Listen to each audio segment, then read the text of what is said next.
Hello everyone, I'm Rebecca Keppel. Today's video is all about the Simon Hurley large stamping foam. If you've seen some of my past videos, you know that I love Simon Hurley's stamping foam. I've used the original size, I've used the die cut heart size, and now I'm super excited to show you a few ways to use this large stamping foam. So to start out, let's check out a few different ways to make impressions on the stamping foam using both things you find around your house and some tools. So first, let me just mention that the large stamping foam is 4.5 by 5 3/4, so it fully covers up an A2 card.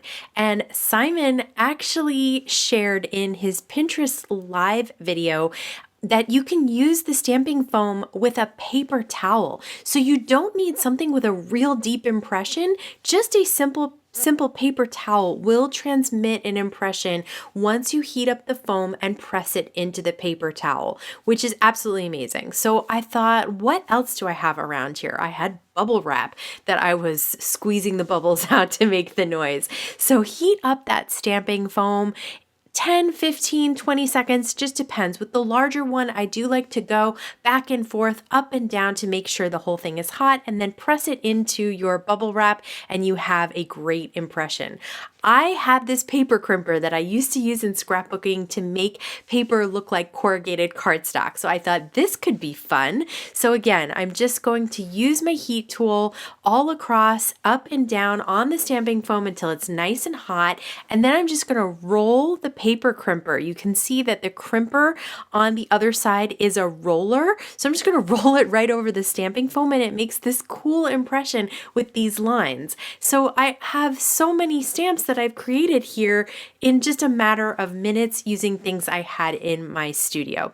I also got a new embossing folder from Spellbinders. This is a larger size embossing folder. It still fits in the regular platinum, but it is bigger than an A2, so I am going to be able to cover the entire stamping foam with the impression from that embossing folder. Now that we've created some really fun impressions on both sides of our two pieces of large stamping foam, I want to make those impressions into backgrounds. So let's find a couple of ways to use both inks and lunar paste to make those fun, colorful backgrounds. First up, I'm going to use the stamping foam that has the paper towel on it, and I'm going to rub some dye ink from Simon Hurley. This is the Roar color. So you're not tapping it the way that you would on a stamp. You're actually rubbing the ink on. This is Piggyback, and that transfers the ink to the raised parts of the stamping foam. So when you impress it,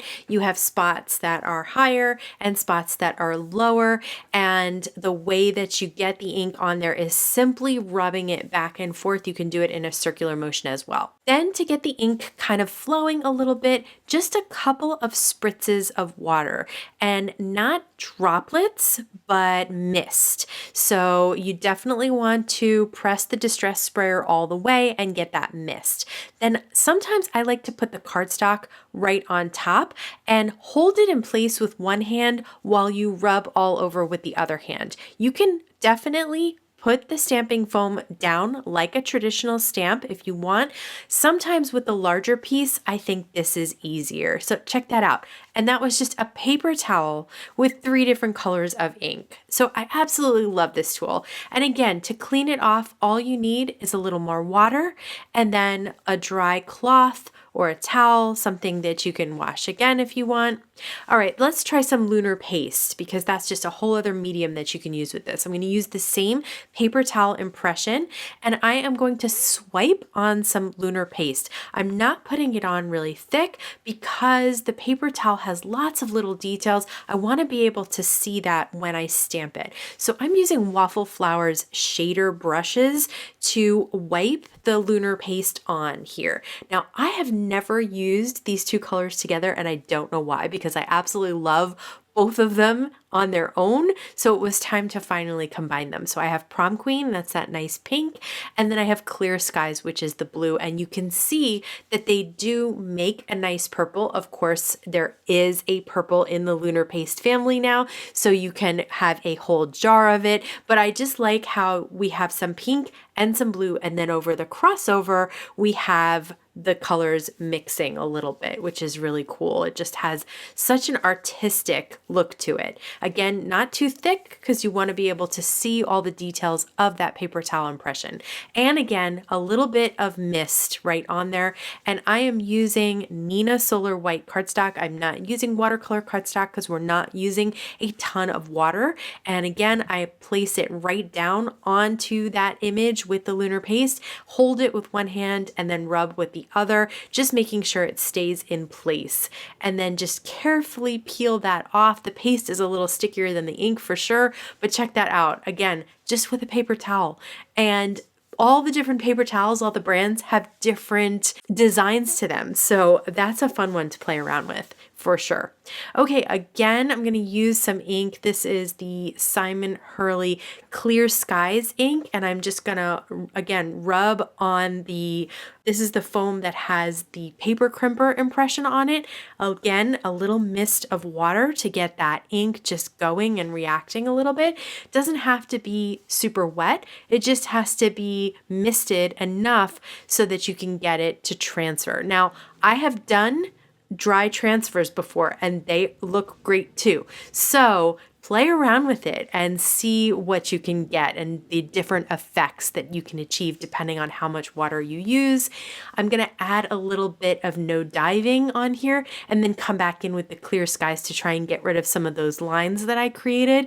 And I just love how it's kind of like a printing plate. Like you can do this more than once, just depending on how much ink you ended up picking up in your first impression. But I do like to add in different colors as well, just to see all the different backgrounds I can get from one impression.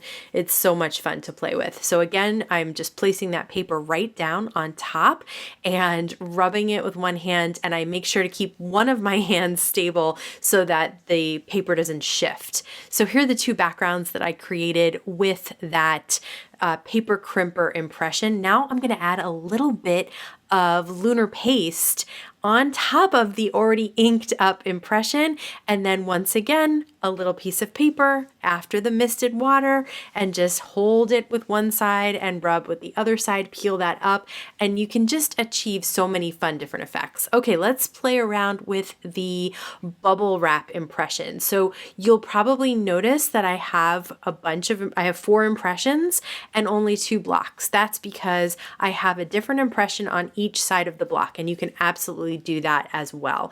So that's just great because it really gives you more bang for your buck. You don't just use one side, you can use both sides. And you can keep the impressions as long as you want. I still have all 4 of these on there. They're very easy to remove as well. You just heat set the block again and it will remove the impression. So love that one. That was so much fun. So I am just going to use a couple of different colors of ink. Again, you're just rubbing it on that impression and then spritzing it with a little mist of water just to get that ink flowing a little bit. Again, you don't have to. If you want to try it dry, try it dry. There are different effects that you can achieve. And if you want to put more water and get a more watercolor effect, you can do that as well. So you can see I got more water down at the bottom there. And so I got that kind of drippy effect, which I think is really cool for a background as well. So there's just lots of different ways to use this. So I had the ink on there a little bit left. So I'm going to put a little bit of the new Sike lunar paste on there with a spatula. And I'm just putting it on very thin, kind of swiping it back and forth, just giving it a slightly marbleized effect. And I had a little bit too much water there, so just go in with a little cloth and just pick it up. It's fine. And it actually created an impression. I think using those cloths as an impression would be really cool as well. I know that Simon even said that he's done a sweater and it didn't ruin the sweater at all, but like buyer beware, you have to, decide what you want to try or not try. I also use it with Distress Oxide ink. So this background or impression is the one that I created with the Spellbinders embossing folder. And now I am just rubbing on Distress Oxide ink in Saltwater Taffy, that new color that I just love so much. And I'm covering the whole thing in the one color this time, just because I love that color. It is absolutely gorgeous, perfect for spring, and it will be great for summer as well. So now mist that the whole block with a little bit of water, and then it's just time to make that impression. So just place, these are all A2 pieces of white cardstock I'm using. You can place that down right on top. So now you could use colorful cardstock as well. You could do lots of different things here, but I love creating on white backgrounds so I can really see all the ink colors that I chose and the lunar paste if I choose to work with that as well. And I just flipped that off because I felt like there was some water. You can see the droplets where the oxidation happens with those distress oxides. I sprayed that one with just a little bit more mist of water to see if I could get another full impression, and you will not believe it. Check that out. So I got 2 prints out of 1 background and 1 concentration of ink. I love these backgrounds just as is, and you can absolutely turn these right into cards. But sometimes it's fun to add layers and layers of color on top. One way to do that is to add some additional ink blending on top of the background you created. Okay, so we're working on the background that was made with the Spellbinders embossing folder and the saltwater taffy. So I'm taking saltwater taffy distress oxide ink and an ink blending tool and a domed foam blender, and I'm blending some ink on the edges and just slightly towards the center. And I just love the way those edges are no longer white. It just kind of really solidifies that image in the center of the card. And now remember, we did 2 of those. So for this one, I'm just going to lightly ink over the entire panel. So this is going to give me a little bit more concentration. You can see I'm not even inking up the tool, except for every once in a while grabbing some of that excess ink on the glass mat and then just bringing it on top of the panel. So you still see the impression because it is more white and less colorful, but it's a little less white than the other one. So just another way to use ink blending to add some interest to these already very interesting backgrounds. They're so much fun. You can also do a spotlight of color. So I did a circle of dark ink blending of the saltwater taffy in the center, and then I'm just going around it and around it and around it again and again to kind of soften the edge a little bit. This will be a great way to draw the eye to the center of the card and whatever image or sentiment that we add to it later. So just another way to use ink blending to add interest to these already so much fun backgrounds. And one last one, even with the lunar paste, I noticed that parts of this card were very white, and I didn't want them to be so high contrast white to the saltwater taffy and to the Sike. So I'm going into the white areas and just adding some ink blending over the spots where I got less of an impression because there was not very much ink and there was no lunar paste there. So again, just some simple ink blending can take your background. If maybe you were a little disappointed with how it came out, just add some color to it or add a little more lunar paste or just however you want. But these are all supposed to be kind of fun and artistic, so there are no rules here. It's just having fun. Another way to add some extra color to your backgrounds is to do a little stenciling right on top. So the Simon Hurley Tiny Dot stencil is slightly smaller than my bubble wrap, which I thought was super cool. So I'm going to line up the Tiny Dot stencil so that the dots are right in the center of the bubble wrap image. And then I'm going to use some Hero Arts unicorn white pigment ink and one of the waffle flower shader brushes and just add a little bit of white on top. It's hard to really see, but it just adds just a touch of extra interest. I'm going to add a little bit of the white unicorn pigment ink on top of the Spellbinders background. Now this is the one that I ink blended the whole thing. And so we have a very light impression of that embossing folder image, and I'm just adding a few dots to it. It's kind of just a mixed media idea of having layer upon layer and just working until you love it. I also used the flip-flop chevron stencil from Simon Hurley to add another pattern to the striped background that I created with that paper crimper background. So again, just another color, another pattern, mix and match patterns, and have fun with these backgrounds. Okay, now that I have a bunch of backgrounds with impressions from the stamping foam, ink blending, and stenciling on top, it's time to turn these into cards. These backgrounds are so detailed and so colorful as it is that I really just want to add a few quick elements to make them into cards. So we're going to start with the background that has the spotlight ink blending on top of the slight bit of stenciling on top of the bubble wrap background. And we're going to use Simon Hurley's Pretty Peonies stamp set today. So I'm going to use some Rabbit Hole Tool Designs anti-static powder and some Versamark ink to stamp both the sentiment and the flower, which is an outline flower from that stamp set. And then I'm going to pour brass embossing powder from Hero Arts on top. And even though I used anti-static powder, there are little bits because of the pigment ink and all the inking that I did. So I just took a dry brush and brushed them away. You can see that's really where the pigment ink was intense right there.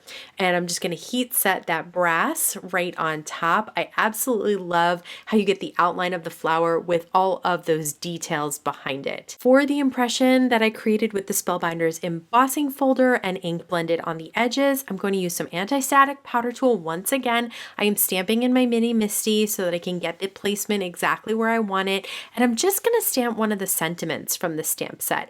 I love the little water droplets that you can see in the background as well. And that little sentiment and that background and that color just brings me so much joy. So now I'm going to move on to the next card, which I simply stamped an image and a sentiment in black ink on top of the background. Again, let's just quickly put these cards together without having to worry too much because the backgrounds are so cool on their own. Okay, this is a flower from the Pretty Peony stamp set, and I am stamping it with the saltwater taffy, and I'm using my Debbie tool because I really want to get all those details stamped out. So I needed some good pressure there. This stamp set also has an outline for this particular stamp, so I stamped that in Abandoned Coral Distress Oxide ink, and now I am just going to fussy cut this out. Again, this is a real simple fussy cut because I am not a fan of fussy cutting normally. I stamped a sentiment from the stamp set in black ink on white cardstock. I'm going to pop up the flower. So check out how that background dried. I really love that one. I think that background might be my favorite. That Sike looks like gold here on top of that saltwater taffy. For the paper towel impression that I did with the mix of two Lunar pastes, I am going to trim that panel down to about 4 by 5 1/4, and I'm going to put some tape runner behind it, and this way I can mat it on some light purple or lavender color cardstock. I'm going to stamp part of the image on the left-hand side along with the full sentiment on the right-hand side of a piece of white cardstock. And I'm going to stamp the sentiment in black and the flowers in Villainous Potion from Distress Oxide Inks. And this way I will be able to have a small image and a sentiment, and that'll be kind of a band towards the center, but a little higher up on the panel of the card. So that is also cut down so it just mats nicely. Okay, and then for the paper towel with the 3 different colors of ink, I feel like I can just stamp the sentiment and the flower right on top because again, there's so much detail there. All the little dots from the paper towels and the triangles and the swoops, and there's just so much going on there that just a flower and a sentiment is more than enough. I have an entire video dedicated to different ways to use Simon Hurley stamping foam. So if you haven't seen that yet, check it out over here. And if you love seeing card making product reviews, tips, techniques, and more, be sure to like this video, subscribe to my channel, and hit the bell so you can be notified every single time I have a new video available. As always, I want to thank you so much for spending time with me today. Please stay safe, stay healthy, and I'll see you again soon. I want to be here, so I gotta point there, okay. And if available. If you know, you know.